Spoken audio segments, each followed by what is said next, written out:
রাজধানী আগরতলার রাধানগর এলাকার মোটর স্ট্যান্ড সংলগ্ন বিভিন্ন স্থানে নেশা কারবারিদের উপদ্রব দিনের পর দিন বেড়ে চলেছে।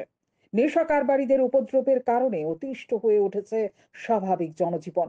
স্থানীয় বাসিন্দারা বিভিন্ন সময়ে এই বিষয়ে সংশ্লিষ্ট থানায় অভিযোগ করলেও নেশা কারবারিদের নাগাল পায়নি পুলিশ, যার কারণে নেশা কারবারিদের বিরুদ্ধে প্রতিরোধ গড়ে তুলতে অগ্রসর হয় স্থানীয় মহিলারা। এর এই ফলস্বরূপ শুক্রবার নেশা সামগ্রী সহ ৩ নেশা কারবারিকে আটক করে স্থানীয় মহিলারা 3R01AX0613 নম্বরের একটি গাড়িতে করে নেশা সামগ্রী সহ ৩ নেশা কারবারি সংশ্লিষ্ট এলাকায় ঘোরাফেরা করতে দেখে সন্দেহের দানা বাঁধে স্থানীয়দের মধ্যে।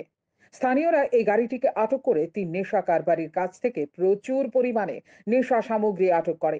পরবর্তী সময়ে তারা ডায়াল করে পুলিশের ইমার্জেন্সি নম্বর 112-তে। পুলিশ ঘটনাস্থলে পৌঁছে নেশা সামগ্রী সহ ৩ নেশা কারবারিকে নিজেদের হেফাজতে নিয়ে নেয়। স্থানীয়দের অভিযোগ, সংশ্লিষ্ট থানা কর্তৃপক্ষকে একাধিকবার এই বিষয়ে জানানোর পরেও বিশেষ একটা কাজ হয়নি। কিন্তু পুলিশের ইমার্জেন্সি নম্বর 112-তে ডায়াল করার পর পুলিশ যে তৎপরতা দেখিয়েছে তাতে তারা খুশি। তারারও তো আমরা ধরছি আজকে কয়েকদিন ধরে আমরা এদিকে ডিউটি করতেছি। আমরা তারার কারণে আমরা এই যে পোলা বানাতে সব নষ্ট হয়ে যেতেছে।